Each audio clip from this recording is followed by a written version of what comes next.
Assalamualaikum warahmatullahi wabarakatuh. Bismillahirrahmanirrahim.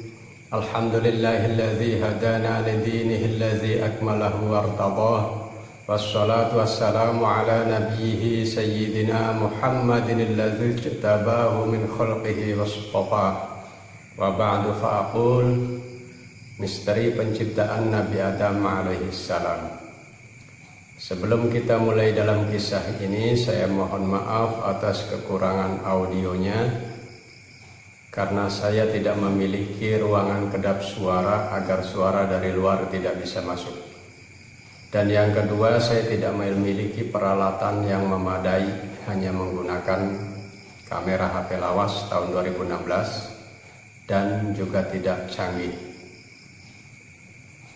Pada sisi yang lain, saya juga sering mempercepat videonya dan menyingkat bahasa agar durasi video yang saya buat ini tidak terlalu panjang. Baiklah, kita mulai kisah proses penciptaan Nabi Adam alaihi salatu wassalam. Dalam satu riwayat, Sayyidina Ibnu Abbas berkata, Allah menciptakan jasad atau tubuh Nabi Adam dari berbagai macam debu atau tanah. Kepalanya dibuat dari tanah Baitul Maqdis. Wajahnya dibuat dari tanah surga. Kedua telinganya dari tanah Turisina atau Bukit Tursina. Jidatnya dari tanah Irak. Giginya dari tanah Telaga Al-Kautsar. Tangan kanannya dari tanah Ka'bah, tangan kirinya dari tanah Persia, kedua kakinya dari tanah India, tulangnya dari tanah gunung, bagian bawah perutnya dari tanah Babil atau Babilonia, dadanya dari tanah Irak, perutnya dari tanah Khurasan, hatinya dari tanah Al-Firdaus, lidahnya dari tanah Taif, kedua matanya dari tanah Al-Haud atau telaga di dalam surga. Karena kepalanya dibuat dari tanah Baitul Maqdis, maka merupakan tempat bagi akal, kecerdasan, dan bisa menerima pelajaran atau bisa menerima ilmu. Karena kedua telinganya dibuat dari tanah Tursina, maka merupakan tempat mendengarkan nasihat. Jidatnya dibuat dari tanah Irak, maka tempat sujud kepada Allah. Karena wajahnya dibuat dari tanah surga, maka tempat keindahan dan ketampanan. Giginya dibuat dari tanah Al-Kautsar, maka tempat kenikmatan. Tangan kanannya dibuat dari bumi Ka'bah, maka tempat barokah, bekerja, dan menderma. Tangan kirinya dari tanah Persia, maka tempat bersih-bersih dan cebok. Perutnya dibuat dari tanah Khurasan, maka tempat bagi rasa lapar.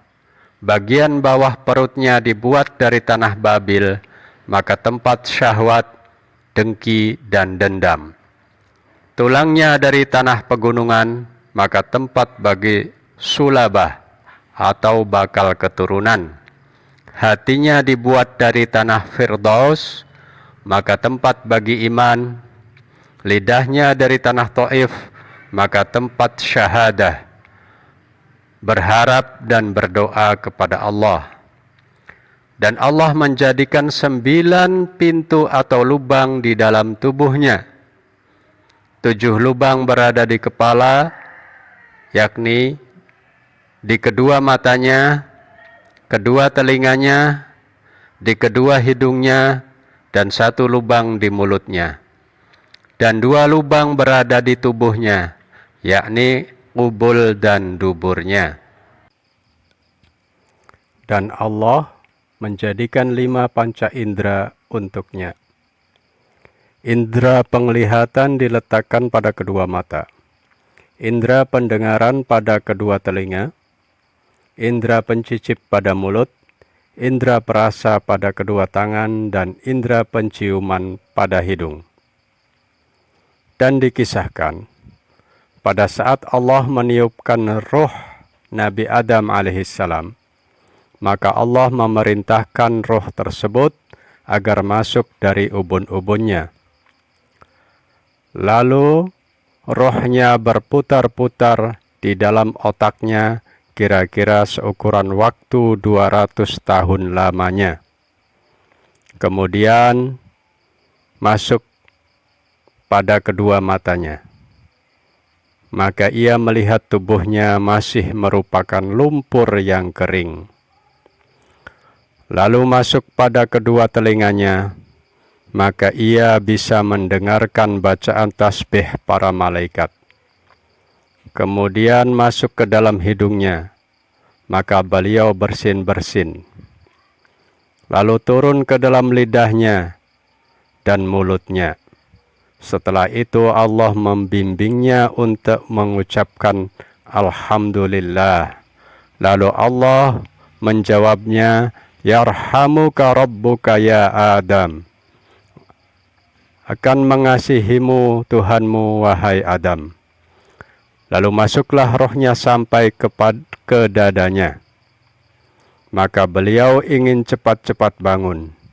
Seperti firman Allah dalam Al-Quran, wa kanal insanu ajula. Manusia itu ingin selalu terburu-buru atau ingin selalu instan. Dan ketika roh sampai pada perutnya, maka beliau merasa lapar. Kemudian masuklah roh ke dalam seluruh tubuhnya, maka jadilah daging, darah, otot, dan urat-urat darah atau syaraf dan juga tulang. Kemudian Allah memakaikan pakaian dari kuku pada tubuhnya. Hingga semakin hari tubuhnya semakin bertambah bagus dan bertambah tampan. Namun ketika melakukan kesalahan dan diturunkan ke dunia, diganti dengan kulit dan disisakan sedikit di ujung jari-jarinya agar mengingat masa lalunya ketika awal kejadiannya. Konon menurut para ulama, kelak di akhirat, setiap orang yang masuk ke dalam surga, maka tubuhnya akan diganti oleh Allah seperti tubuh ketika Nabi Adam waktu pertama kali diciptakan, baik tinggi tubuhnya maupun kulitnya. Maka kulit penduduk surga semakin hari akan semakin bagus, semakin hari akan semakin mengkilat atau bercahaya. Setelah proses penciptaan Nabi Adam telah sempurna, maka dipakaikanlah pakaian dari surga dan Muhammad memancar dari wajahnya bagaikan purnama. Lalu dinaikkan ke atas ranjang atau amben dari surga dan ranjang tersebut dipanggul oleh para malaikat. Dan Allah berkata kepada para malaikat, bawalah ia, Nabi Adam, bersama ambennya atau ranjangnya keliling seluruh langit, supaya melihat semua keajaiban yang ada di dalam langit, agar bertambah-tambah keyakinannya. Maka para malaikat menjawab, wahai Tuhan kami mendengar dan kami mematuhi. Lalu para malaikat mengaraknya, mengelilingi langit sekitar 100 tahun lamanya. Setelah itu Allah menciptakan kuda dari misik putih dan uzfur yang diberi nama kuda Maimun, dan kuda tersebut memiliki 2 sayap dari intan dan marjan. Lalu Nabi Adam menaiki kuda tersebut, dan malaikat Jibril memegang kendalinya, malaikat Mikael sebelah kanan dan malaikat Israfil di sebelah kirinya, dan mereka berjalan mengelilingi seluruh langit. Nabi Adam mengucapkan salam kepada setiap malaikat yang ditemui. Malaikat pun menjawab salam Nabi Adam, seperti ucapan salam kita ini.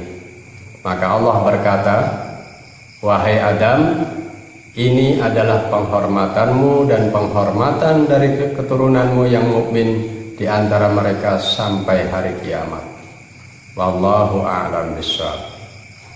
Demikianlah kisah proses penciptaan Nabi Adam yang saya ambil dari kitab Daqaiqul Akhbar. Namun ada sedikit perbedaan yang saya lihat dari kitab lain yang akan saya sampaikan dalam episode kisah-kisah para nabi, insya Allah. Sampai ketemu lagi di episode selanjutnya yang berjudul Misteri Penciptaan Malaikat. Wassalamualaikum warahmatullahi wabarakatuh.